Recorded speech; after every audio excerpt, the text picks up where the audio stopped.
कि झारखंड की गलियों से एक आवाज आया है, झारखंड की गलियों से एक आवाज आया है, उठो नौजवानों फिर से इनकलाब आया। सबसे बड़ा राष्ट्रवादी कोई है तो झारखंडी है। हमने लगभग 25 लाख एकड़ भूमि राष्ट्र के निर्माण के लिए दिया है। एक दो नहीं, पूरा 40% खनिज संपदा देने वाला राज्य अगर पीछे नंबर 1 2 पर है तो सवाल खड़ा करना पड़ता है। हमारे पास 81 विधायक, 14 सांसद, 6 राज्यसभा सांसद है। अगर वे लोग नीति 2 अक्षर में आता है, अगर नीति को शुद्ध लिख देंगे तो हम कल ही वापस ले लेंगे आंदोलन को। हम लोग किसी प्रकार की राजनीति नहीं करेंगे। अगर हजारीबाग में कहीं कोयला मिलता है, धनबाद में कोयला मिलता है, बोकारो में बारूद मिलता है, कोडरमा में अभ्रक मिलता है, तो गिरिडीह में पत्थर का खदान मिलता है, और ऐसे में अगर राज्य में बेरोजगारी होगी, अगर ऐसे में राज्य अगर अव्वल नहीं होगा तो सवाल खड़ा होता है। लेकिन बिहार का आदमी आके यहाँ का सांसद नहीं बनता, वो तो बना ही, उसका बेटा भी सांसद बना है और अबरी भाषण देता है कि जो काम हम नहीं किए मेरा बेटा करेगा। 3 गो पीढ़ी का ठिका लेके रखे। और आज 23 सालों के झारखंड में झारखंडी इतना जागरूक हुआ है कि 2024 में जब नौजवान दिल्ली में दस्तक देंगे तो हम ये तो पहले रखेंगे कि हम 40% खनिज देते हैं, हमको 40 मिनट का मीटिंग झारखंड पे चाहिए, झारखंड के विषय में कैबिनेट चाहिए। 40% हम खनिज संपदा देते हैं। हमारी बिजली कलकत्ता से लेकर बांग्लादेश जगमगाती है, हमारा कोयला पूरा देश से चूल्हा जलता है, और आज अगर वह राज्य अपना अधिकार मांगता है इसमें कोई गुनाह नहीं है। अरे आप गोटे इंडिया वाला को अपने झारखंड में स्वीकार कर लिए, और इसी झारखंड का पारसनाथ की मिट्टी में पलने वाला एक बेटा खड़ा हुआ है, आप लोग बोले छोड़ा नेता बन तो बने था ना, की दिक्कत हो। यदि आज आप नहीं बोलते हैं, आज यदि आप लड़ाई नहीं करते हैं, तो आपकी आने वाली पीढ़ी, आपकी आने वाली नस्लें गूंगी हो जाएगी। इस बात को याद रखिएगा। इसलिए आज आपको बोलना होगा। अब ये लोग अगर उम्मीद लगाएंगे कि जो शख्स नीति नहीं लिख पाता है वो हमारे राज्य का कर्णधार बनेगा, वो हमारे राज्य का जीर्णोद्धार करेगा, वो हमारे राज्य का उद्धार करेगा, हम गलत फहमी में हैं। हम गलत फहमी में हैं। हम लोग भी पढ़े लिखे नौजवान हैं, पढ़े लिखे छात्र हैं। हम लोग राजनीतिक बदलाव करने पर विश्वास करते हैं। हम सदन में जाकर अपनी बात रखने पर विश्वास करते हैं। हम लोग प्रयास करेंगे, हम लोग प्रयास करेंगे, लेकिन यदि सफल नहीं होते हैं तो हम लोग नेता बनने नहीं आए हैं, झुमरा का पहाड़ खाली है, छोड़ेंगे नहीं, सबका हिसाब करेंगे। इन 23 सालों के झारखंड में जितना लूट मचा है सबका हिसाब किया जाएगा। झारखंड के सबसे पुराना, सबसे ऐतिहासिक जिला हजारीबाग के चौपारण के धरती में जितना भी अभिभावक सब आए हा, जितना भी माए मौसी आए हा, नारी शक्ति, जितना भी हमने के युवा साथी आए हा, सबके हम जोहार करे। जे जे हमर से आयु में बढ़े हा अखिन के हम एक संगे गोड़ लगे है, आशीर्वाद देभा, और जे जे हमर से छोटे लगा अखनी के हमें आशीर्वाद देंगे। अपन बात के आरंभ करे से पहले मैं हम धन्यवाद दिए चाहिए। भाषा में दिक्कत ना है। ए मौसी सब भसवा पूजा, दीदी से पूजा है ना, काहे कि तोहनी महिला लगा ना, एखिन तो गोटे घूरो, धनबाद घूरो, बोकारो घूरो, रांची घूरो, तोहनी अपन घरवे में रहा ना, से है पूछो भसवा पूजा है ना, ठीक है। तो हम अपनी बातों को रखने से पहले आभार प्रकट करेंगे लोकतंत्र के चौथे स्तंभ का। और ये आभारे है कि इतना आपका माइक भेंचा में लिए हैं। आगे भी हम लोग अगर विधानसभा में गए तो मीडिया का वही सम्मान रहेगा जो आज है। मैं धन्यवाद दूंगा लोकतंत्र के चौथे स्तंभ का। मैं धन्यवाद देना चाहूँगा जितने भी आयोजन कमेटी हैं। अगर स्थानीय पुलिस प्रशासन का सहयोग है तो धन्यवाद दूंगा, और खैर उम्मीद है उनका सहयोग है तो मैं आभार प्रकट करता हूँ कि झारखंड की गलियों से एक आवाज आया है, झारखंड की गलियों से एक आवाज आया है, उठो नौजवानों फिर से इनकलाब आया। आज 23 सालों का झारखंड, जब इस राज्य का निर्माण किया जा रहा था, जब इस राज्य का गठन किया जा रहा था, जब इस राज्य का गठन किया जा रहा था, सन 2015 नवंबर धरती आबा बिरसा मुंडा की जयंती के दिन बिहार के हिस्से को काटकर लगभग 40% हिस्सा, और भूभाग की बात करें तो 79,000 वर्ग किलोमीटर बिहार से काटकर एक नए झारखंड राज्य का सृजन किया गया। जब यहाँ की विधि व्यवस्था की बारी आई तो उस समय के तत्कालीन इस राज्य के प्रथम राज्यपाल माननीय श्री प्रभात कुमार, उन्होंने एक कथन कहा था। क्योंकि राज्यपाल पढ़े लिखे लोग होते हैं, मुख्यमंत्री अनपढ़ हो सकता है चलेगा, लेकिन एक राज्यपाल का पढ़ा लिखा होना होता है। तो उस राज्यपाल ने कहा था कि जिन संसाधनों के साथ, जिन स्थितियों के साथ झारखंड राज्य अलग हुआ है, आने वाले 20 सालों में ये भारतवर्ष का नंबर 1 राज्य होगा। आज चौपारण की जनता से, आज चौपारण की आवाम से मैं सवाल करना चाहता हूँ कि जो सपना, जो अनुमान इस राज्य के पहले राज्यपाल ने लगाया था कि झारखंड राज्य शिक्षा की दृष्टि में, रोजगार की दृष्टि में, स्वास्थ्य की दृष्टि में नंबर 1 राज्य पर काबिज होगा, क्या हमारा राज्य नंबर 1 बना है? क्या हमारा राज्य नंबर 1 बना है? ये हमारा कथन नहीं है। मेरी उम्र उस समय 7-8 साल होगी, 7-8 साल भी नहीं, 6 साल, मात्र 6 साल हमारी आयु थी। मेरा कथन नहीं है, ये इस राज्य के पहले राज्यपाल का कथन है कि भारत की जो मानचित्र होगा उस मानचित्र में झारखंड नंबर 1 राज्य होगा। लेकिन आज झारखंड नंबर 1 राज्य नहीं बना पाया है, अपितु नंबर 2, 3, 4 पर है पीछे से। ये तो मानते हैं कि राज्य पिछड़ा है, लेकिन कारण क्या है? और पिछड़ा रहने का कारण अगर हमारे पास होता, हमारे पास सुविधाएं नहीं होती, हमारे पास रिसोर्सेस नहीं होते, हमारे पास साधन संसाधन नहीं होते, उसके बाद अगर हम पिछड़े राज्य की गिनती में आते तो अपनी नीति को स्वीकार करते, अपने भाग्य को कोसते, हम स्वीकार करते कि हमारे पास साधन नहीं है। लेकिन 40%, 1-2 नहीं, पूरा 40% खनिज संपदा देने वाला राज्य अगर पीछे नंबर 1-2 पर है तो सवाल खड़ा करना पड़ता है, हमें सोचना पड़ता है, हमें समझना पड़ता है कि 40% खनिज देने वाला राज्य वो नंबर 2 पे क्यों, वो नंबर 3 पे क्यों पीछे से? हमारे पास अगर साधन संसाधन नहीं होते तो हम नियति को दोष देते, हम अपने भाग्य को कोसते हैं कि हमारे भाग्य में नहीं है, हमारी नियति में नहीं है, हमारी तकदीर में नहीं है। लेकिन 40% हम अगर खनिज देते हैं, अगर हजारीबाग में कहीं कोयला मिलता है, धनबाद में कोयला मिलता है, बोकारो में बारूद मिलता है, कोडरमा में अभ्रक मिलता है, तो गिरिडीह में पत्थर का खदान मिलता है, और ऐसे में अगर राज्य में बेरोजगारी होगी, अगर ऐसे में राज्य अगर अव्वल नहीं होगा तो सवाल खड़ा होता है। तो अगर आज बात किया जाए कि हमारी फेलिटी कहाँ रही, किन कारणों से हमारा राज्य फेलियर रहा, कहाँ हमसे दोष हुई, कहाँ हमसे चूक हुई, कहाँ हमसे भूल हुई, तो जैसा कि हमारे पूर्व के वक्ताओं ने कहा कि कहीं ना कहीं हमें राजनीतिक भूल हुई। हम लोग राजनीतिक चेतना को नहीं समझ पाए, हम लोग अपने मताधिकार को नहीं समझ पाए, हम डॉक्टर बाबा साहब 1 पर्सन 1 वोट 1 वैल्यू के महत्व को नहीं समझ पाए, इसलिए आज हमारा नुकसान हुआ है। यदि हम में चेतना होती, यदि हम में जागरूकता होती, यदि हम अपने मत को लेकर जागरूक होते, तो चूंकि पहले लोकसभा है, मैं लोकसभा की बात करूंगा, एक बिहार का आदमी आके यहाँ का सांसद नहीं बनता, वो तो बना ही, उसका बेटा भी सांसद बना है और अबरी भाषण देता है कि जो काम हम नहीं किए मेरा बेटा करेगा, 3 गो पीढ़ी का ठिका लेके रखे।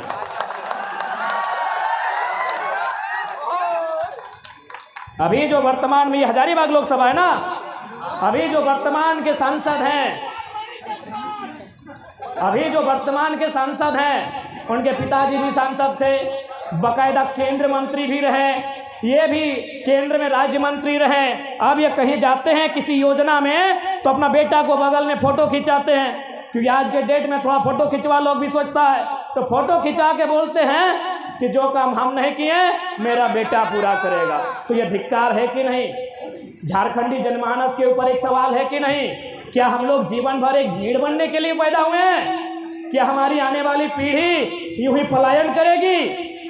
इसके लिए कहीं ना कहीं हमें राजनीतिक चेतना का अभाव रहा। आज हमें अपना ही बात करते हैं। आज बहुत सारे लोग कहते हैं कि ना ये छोड़ा नेता बना है। अच्छा एक बात बताइए, पढ़ा लिखा है भाई, पीएचडी कर रहे हैं, नीति नियम का जानकारी रखते हैं, भारत के संविधान को लगभग 25% तो जानते हैं, कानूनों को जानते हैं, और सबसे बड़ी बात एमएलए का फुल फॉर्म जानते हैं। हमारे 81 को एमएलए जो हैं, हमको लगता है 70+ लोग एमएलए का फुल फॉर्म नहीं जानते हैं। तो बताइए, हम लोग को लोग बोलता है कि लड़का लोग छोड़ा लोग नेता बनता है, तो हम अपने लोगों से ही सवाल करते हैं, जो बाकायदा हमारे संजय दा ने भी आपको गिनाया कि भागलपुर के से आए हुए गोड्डा के सांसद माननीय श्री निशिकांत दुबे को आपने स्वीकार कर लिया, बिहार के किसी जिले से चलकर आए जयंत सिन्हा, यशवंत सिन्हा को आपने स्वीकार कर लिया, आपने बिहार के सुनील सिंह जी को स्वीकार कर लिया, आपने बीडी राम को स्वीकार कर लिया, आपने हरियाणा राजस्थान के संजय सेठ को स्वीकार कर लिया, आपने बलिया के पीएन सिंह को स्वीकार कर लिया, बक्सर के राज सिन्हा को स्वीकार कर लिया, सुन रहे गया के अकेला जी को स्वीकार कर लिया। लेकिन झारखंड की गली का कोई बेटा आया है जो आज दिल्ली को, अरे दिल्ली नहीं, महाराष्ट्र माया नगरी को थरथरा के आया है, अब स्वीकार नहीं करता है। क्या कसूर है हमारा, बताइए। आप इधर गोड्डा के सांसद को बिहारी को स्वीकार कर लिए, हरियाणा को स्वीकार कर लिए, यूपी वाला को स्वीकार कर लिए, कांके का विधायक है आपका राजस्थान का, अरे आप गोटे इंडिया वाला को अपने झारखंड में स्वीकार कर लिए, और इसी झारखंड का पारसनाथ की मिट्टी में पलने वाला एक बेटा खड़ा हुआ है, आप लोग बोरे छोड़ा नेता बन तो बने देना की दिक्कत हो, बने देना की दिक्कत हो। सूरज दा भी अपन गीत में बोलो बना लो नेता, कोई की दिक्कत हो भाई। जो लोग नीति नहीं लिख पाएगा उन लोग नेता बना है। मैं आज यहाँ आवाम के बीच कहूँगा, मैं बाकायदा आज मीडिया बंधुगण है, मैं आपके सामने कहूँगा, हमारे पास 81 विधायक, 14 सांसद, 6 राज्यसभा सांसद हैं। अगर वे लोग नीति 2 अक्षर में आता है, अगर नीति को शुद्ध लिख देंगे तो हम कल ही वापस ले लेंगे आंदोलन को, हम लोग किसी प्रकार की राजनीति नहीं करेंगे। मैं चैलेंज करता हूं, अगर 100%, मैं बार बार कहता हूं, कुछ लोग ईमानदार होंगे, कुछ लोग पढ़े लिखे भी होंगे, इसलिए मीडियागण मेरी बातों को नेगेटिव ना चलाए, मैं 100% की बात कह रहा हूं। अगर झारखंड में जो हमारे 81 एमएलए हैं, 20 सांसद हैं, अगर वो नीति को 2 अक्षर में आता है, 2 को लेटर में नीति हिंदी में लिखा जाता है, अगर वो नीति को शुद्ध रूप से लिख देंगे, मैं वचन देता हूं हम लोग पॉलिटिक्स नहीं करेंगे।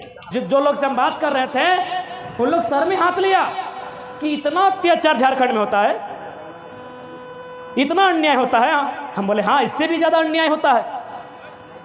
तो बोला आप लोग का लीडर क्या करता है? हम बोले लीडर को खुद लीडर का फुल फॉर्म नहीं मालूम है, लीडर का स्पेलिंग नहीं मालूम, यानी आपकी दर्द और पीड़ा को कोई नहीं जानता है। चौपारण का पीड़ा चौपारण में ही खत्म है, बगोदर का दर्द बगोदर में ही खत्म है। इसीलिए पहला प्रयास हम बार बार बोलते हैं कि हम लोग भी पढ़े लिखे नौजवान हैं, पढ़े लिखे छात्र हैं, हम लोग राजनीतिक बदलाव करने पर विश्वास करते हैं, हम सदन में जाकर अपनी बात रखने पर विश्वास करते हैं। हम लोग प्रयास करेंगे, हम लोग प्रयास करेंगे, लेकिन यदि सफल नहीं होते हैं तो हम लोग नेता बनने नहीं आए हैं, झुमरा का पहाड़ खा लिए, छोड़ेंगे नहीं, सबका हिसाब करेंगे।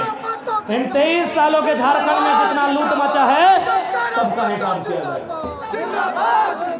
आज हमारे वक्तागण बोल रहे थे कि बीडीओ सीओ मोटेशन के नाम में पैसा लेते हैं, तो मैं उनसे निवेदन करूंगा कि आप लोग भी, क्योंकि इस बार सीओ बीडीओ में बहुत सारे झारखंड के लोग बहाल होके आए हैं, मैं उनसे प्रार्थना करूंगा, हमको लगता है ये प्रखंड कार्यालय ही है क्या,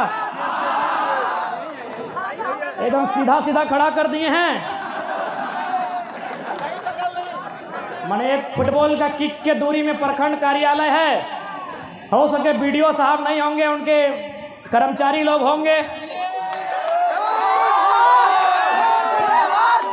और अगर हैं तो कोई दिक्कत नहीं, हम आपसे कोई युद्ध करने नहीं आए, आपकी कुर्सी लेने नहीं आए हैं। ऐसे भी हम लोग को बीडीओ की कुर्सी में इंटरेस्ट नहीं है, हम लोग का तो दिल्ली का तमन्ना है।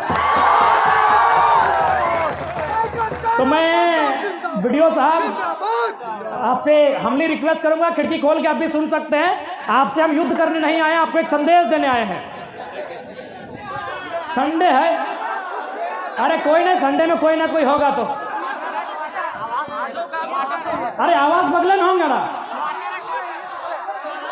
अरे ये आवाज आपका बाजार में गूंज रहा है तो बीडीओ जी का आवाज में नहीं गया होगा क्या? गया होगा। तो माननीय बीडीओ महोदय, मैं इंक्लूडिंग सीओ को भी करते हैं, मैं चौपारण क्षेत्र के माननीय बीडीओ, माननीय सीओ, पहले आपका सम्मान करते हैं। आप पढ़ लिख कर एक योग्य पद को धारण किए हैं, लेकिन मैं आपसे आग्रह करूंगा, यहाँ की जनता की शिकायतें, हो सके आप नए आए हैं, ये फॉर्मूला आप पे लागू नहीं होता है, मैं ये भी नहीं कह रहा हूँ, लेकिन यहाँ के लोगों में राय शुमारी है कि मोटेशन के नाम में बहुत पैसा लिया जाता है। मैं आपको संदेश देना चाहूँगा, माननीय बीडीओ महोदय, माननीय सीओ महोदय, बाकायदा अगर आप परिवार लेके रहते हैं तो आपकी अर्धांगिनी भी सुन रही होगी। मैं मैडम को भी प्रार्थना करूँगा कि रात्रि भोजन के बाद जब आपकी चर्चा होगी तो इस चर्चा को रखिएगा कि आखिर इतना धन कमा के कहाँ जाइएगा। सिकंदर, तो आप पढ़े होंगे, चूंकि आप पढ़े लिखे लोग हैं, बीडीओ है तो जाहिर सी बात है मिनिमम आप ग्रेजुएट होंगे ही, मिनिमम ग्रेजुएट है, अधिकतम डॉक्टरेट हो सकते हैं, उससे ऊपर डिग्री नहीं होती है। तो मैं आपसे निवेदन करूंगा, और सिकंदर को आपने भी पढ़ा होगा, थाना प्रभारी सर आप भी सुन सकते हैं, हालांकि आप हमारे बड़े भाई हैं, लेकिन सुनने में बुराई नहीं है। आप लोग भी रोड में परेशान मत कीजिएगा गाड़ी वाला लोग को। तो सिकंदर साहब, उनका ख्वाब था दुनिया को जीतने का। ये लाइन स्पेशल बीडीओ, सीओ महोदय, जितने भी बड़े पुलिस प्रशासन के पदाधिकारी हैं, डीसी एसपी भी है, तो क्या दिक्कत है, हमको किसी से डर नहीं लगता है हक की बात बोलने में। तो सिकंदर जब वो मृत्यु की सैया पर थे, जब उन्हें लगा कि अब हमारी मौत हो जाएगी, क्योंकि इंसान को लगने लगता है कि अब हमारी मौत हो जाएगी, तो सिकंदर ने अपनी मौत से ठीक कुछ दिन पहले अपने मंत्रिमंडल को बुलाया और उनसे 3 गो बात कहा कि जब मेरा जनाजा गुजरेगा तो एक काम करना, मेरा पूरा शरीर में कफन होगा, लेकिन मेरे दोनों हाथ में कफन नहीं हो, दोनों हाथ को बाहर फैला देना। बोला सर इसका क्या मतलब है? बोला इसका मतलब है ना कि जब मेरा जनाजा गुजरेगा और लोग देखेंगे कि मेरा दोनों हाथ यूं बाहर है, जो जनाजा उसके बाहर है, तो लोगों को यह संदेश जाएगा कि दुनिया को जीतने वाला सिकंदर खाली हाथ वापस जा रहा है। वो घूस इसलिए लेते हैं कि उनको ट्रांसपोर्टिंग में, माने इधर से तो ट्रांसफर करने में, पोस्टिंग करने में खर्चा लगता है।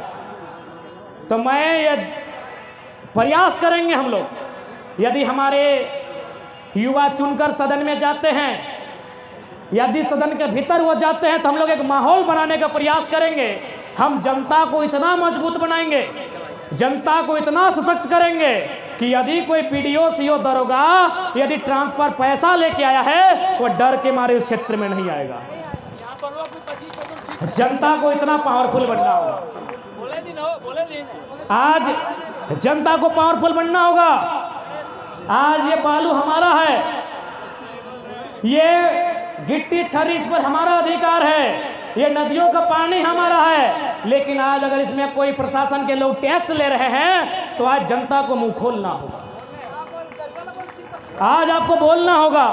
यदि आज आप नहीं बोलते हैं, आज यदि आप लड़ाई नहीं करते हैं, तो आपकी आने वाली पीढ़ी, आपकी आने वाली नस्लें गूंगी हो जाएगी। इस बात को याद रखिएगा। इसलिए आज आपको बोलना होगा। डर क्या लगता है? केस, अरे भाई केस से बड़ा होता है हमारा हिम्मत। अगर आज हम लोग केस से डर जाएं तो हमारी आने वाली पीढ़ी भी डरपोक पैदा होगी। ये केस हमारे हौसले को खत्म नहीं कर सकती है, ये केस हमारी हिम्मत को, हमारी उम्मीदों को खत्म नहीं कर सकती है। अगर हम सही हैं तो हमें किसी प्रकार का डर नहीं होना चाहिए। आज झारखंड में लूट किस प्रकार है, थोड़ा सा मैं आपको बताना चाहूंगा। चूंकि कांग्रेस की बात करें या झारखंड मुक्ति मोर्चा की बात करें जो झारखंड में है, या फिर जो दिल्ली में भारतीय जनता पार्टी की सरकार है, किस प्रकार इन्होंने इस राज्य को लूटने का प्रबंध किया है, आपको जानना होगा। मैं एक छोटा उदाहरण दूंगा। यही बगल में एक सड़क है, क्या नाम है इस सड़क का? नेशनल हाईवे है। इसका नाम कभी NH2 था, अभी NH19 हो गया है शायद। नहीं, कहीं कहीं NH19 लिखा जाता है। अच्छा चलिए, जो भी NH है ना, NH है। ये हाईवे कहाँ से कहाँ तक है? दिल्ली से कोलकाता बराबर। समझिएगा, ये प्रबुद्ध लोग, जितने भी पढ़े लिखे लोग हैं, सबको ये बात समझना होगा कि साजिश कहाँ होती है। किसी मजदूर को दबाने की, किसी किसान को खत्म करने की प्लानिंग कहाँ होती है।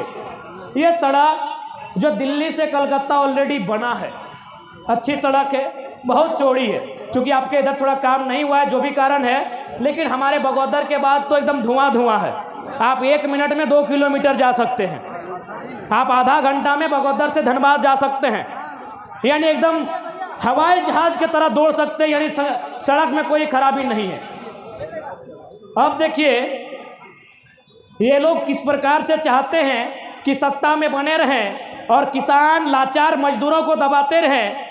एक सड़क ये लेकर आए हैं, अभी चूंकि हमारे साथी हजारीबाग में डीसी ऑफिस में धरना देंगे, भारतमाला परियोजना, आप लोग सुने हैं? भारतमाला परियोजना, वो भारतमाला परियोजना कहां से है? बनारस से कलकत्ता, है ना। ऑलरेडी हमारे पास एक सड़क है जो बनारस से कलकत्ता है, ये पीछे वाली, अरे दिल्ली उससे पहले बनारस जाती है ना, यानी हमारे पास ऑलरेडी एक सड़क है जो बनारस से कलकत्ता जाती है। तो दूसरी सड़क की जरूरत किसके लिए? क्या सवाल तो होना चाहिए, क्या जो दूसरी सड़क बनेगी भारतमाला के नाम पर, जिसमें कई हजार एकड़ जमीन लिया जाएगा, जिसमें हमारे ना जाने कितने किसानों का जमीन लिया जाएगा, क्या कोई किसान अपनी गाड़ी वहां दौड़ाएगा? क्या किसी की मौसी, किसी की मामी या किसी का ससुराल कलकत्ता बनारस में है जो फटफटिया लेके जाएगा? आप ही बताइए, पढ़े लिखे लोग हैं आप, कौन जाएगा उस सड़क में? जमीनें हमारी गई, 1-2 मुट्ठा नहीं, 100 कट्ठा, मुट्ठा में नहीं, कट्ठा में जमीन गया हम लोगों का, गए ना, मुट्ठा में नहीं बल्कि कट्ठा में जमीन गए। ककार झारखंडियन के, ओकरों में ककार किसान वर्ग। यहाँ जितना भी लोग हैं मैक्सिमम किसान वर्ग से हैं। आपकी जाति अलग हो सकती है, आपका धर्म अलग हो सकता है, खेत अलग नहीं होगा, वही मिट्टी वही फसल है ना। क्योंकि जब तक सदन में आपका चर्चा नहीं होगा, जब तक देश के सबसे बड़े पंचायत में आपका चर्चा नहीं होगा, तब तक आप अपनी उन्नति की नहीं सोच सकते हैं, आप अपने विकास की नहीं सोच सकते हैं। और आज 23 सालों के झारखंड में झारखंडी इतना जागरूक हुआ है कि 2024 में जब नौजवान दिल्ली में दस्तक देंगे तो हम ये तो पहले रखेंगे कि हम 40% खनिज देते हैं, हमको 40 मिनट का मीटिंग झारखंड पे चाहिए, झारखंड के विषय में कैबिनेट चाहिए। 40% हम खनिज संपदा देते हैं, हमारी बिजली कलकत्ता से लेकर बांग्लादेश जगमगाती है, हमारा कोयला पूरा देश से चूल्हा जलता है। और आज अगर वह राज्य अपना अधिकार मांगता है, इसमें कोई गुनाह नहीं है। क्या कोई गुनाह है? कोई गुनाह नहीं है। आप राष्ट्रवाद के नाम पर क्षेत्रवाद का गला नहीं घोट सकते हैं। आज राष्ट्रवाद का एक मुहिम चलता है, हमने कभी नहीं कहा कि हम राष्ट्रवादी नहीं है। सबसे बड़ा राष्ट्रवादी कोई है तो झारखंडी है। हमने लगभग 25 लाख एकड़ भूमि राष्ट्र के निर्माण के लिए दिया है। इसलिए ये ढोंग हमें ना दिखाए, ये आप राष्ट्रवाद के नाम पर हमें गर्त में नहीं ले जा सकते हैं, ये राष्ट्रवाद के नाम पर हमें नक्सलवाद पे नहीं ले जा सकते हैं। अगर आपको राष्ट्र की चिंता है, हमारे इतिहास को खंगालिए, झारखंड के इतिहास को खंगालिए। सबसे ज्यादा अगर पंडित जवाहरलाल नेहरू देश के पहले प्रधानमंत्री ने डायरेक्ट अगर किसी राज्य में कहीं उद्घाटन किया है तो मुझे लगता है झारखंड में किया है। पंचायत डैम का उद्घाटन नेहरू जी ने किया है, सिमरी कारखाना का उद्घाटन नेहरू जी ने किया है। ऐसे दर्जनों योजनाएं हैं जिनका उद्घाटन खुद पंडित नेहरू ने किया है। तिलैया डैम भी पंडित नेहरू ने किया है। तो आप समझ सकते हैं, इसलिए कोई आप राष्ट्रवाद के नाम पे राष्ट्रवाद का डर दिखा के आप क्षेत्रवाद को खत्म नहीं कर सकते हैं। क्योंकि अगर आप राष्ट्रवाद और अगर आप भारत पे डिबेट करना चाहते तो मैंने एक ही दिन कहा है, पूरे भारत के चैनल के सामने हम डिबेट करने के लिए तैयार हैं। कोई भी आप एक नक्शा दिखाइए भारत का जिसमें एक शासक होगा, कभी नहीं, कभी नहीं। आज आपके पास लिखित भारत का जितना बड़ा इतिहास है, आपके पास लिखित भारत का जितना बड़ा इतिहास है, जितना बड़ा नक्शा है, कभी भी भारत एग्जिस्ट पूरा नहीं हुआ है, कभी भी नहीं हुआ है। आप अगर भारत के सबसे कालजयी सम्राट चक्रवर्ती सम्राट अशोक की बात करें जिनके समय में लगभग हमारे पास 60 लाख वर्ग किलोमीटर था, आज 32 लाख वर्ग किलोमीटर है। तो आपको जानकारी होना चाहिए दक्षिण भारत में उनका प्रभुत्व नहीं था। दक्षिण भारत में आप अगर नक्शा है तो दिखाइए, दक्षिण भारत में, पूर्वोत्तर भारत में अशोक के भी साम्राज्य का विस्तार नहीं। हाँ, बचपन में एगो हिंदी में हम लोग को सुरती लेख का चैप्टर होता था, टेस्ट, और अंग्रेजी में स्पेलिंग टेस्ट। तो सुरती लेख में नीति को हम भी 2 बार गलत लिखे थे, समझ में नहीं आता था कि हर्षी किस में होगा और दीर्घी किस में होगा। तो तीसरा बार में नीति को सही लिखे हैं, इसलिए आज चूंकि पढ़े लिखे हैं इसीलिए चुनौती दे रहे हैं। हमारे पास 101 MP MLA हैं, अगर वो केवल नीति को लिख देंगे, हम लोग वचन देते हैं पॉलिटिक्स नहीं करेंगे। अब आप बताइए कि जो लोग नीति नहीं लिख पाते हैं वे लोग नेता बन के बैठे हैं। आप इसी भीड़ में पढ़े लिखे लोग हैं, कोई ग्रेजुएट किया है, कोई मास्टर्स किया है, कोई LLB किया हुआ है, कोई PhD किया हुआ है। इसी मंच में जितने लोग हैं मैक्सिमम पढ़े लिखे लोग हैं, कम से कम तो ग्रेजुएट किए हुए हैं, पत्रकारिता के क्षेत्र से है। अब ये लोग अगर उम्मीद लगाएंगे कि जो शख्स नीति नहीं लिख पाता है वो हमारे राज्य का कर्णधार बनेगा, वो हमारे राज्य का जीर्णोद्धार करेगा, वो हमारे राज्य का उद्धार करेगा, हम गलत फहमी में हैं, हम गलत फहमी में हैं। इसलिए आज आप, ये कोई मजाक नहीं है, एक तोपचाची प्रखंड, छोटा सा गांव है मेरा, मिट्टी का घर है मेरा, लेकिन आज पूरे राज्य में अगर चर्चा का विषय है तो कहीं ना कहीं नियति का संदेश है, कहीं ना कहीं उस शक्ति का संदेश है जिसे आप कोई ईश्वर के रूप में मानता है, कोई अल्लाह के रूप में, कोई रब के रूप में, कोई प्रकृति के रूप में, जिस रूप में आप मानते हैं, कहीं ना कहीं उसका संदेश है कि एक साधारण सा लड़का आज चौपारण की धरती में मंच के बीच खड़ा है, जहां अगर कोई पॉलिटिकल लीडर आ जाए इतनी संख्या में लोग नहीं जुटेंगे। Subscribe now and press the bell icon. Never miss an update.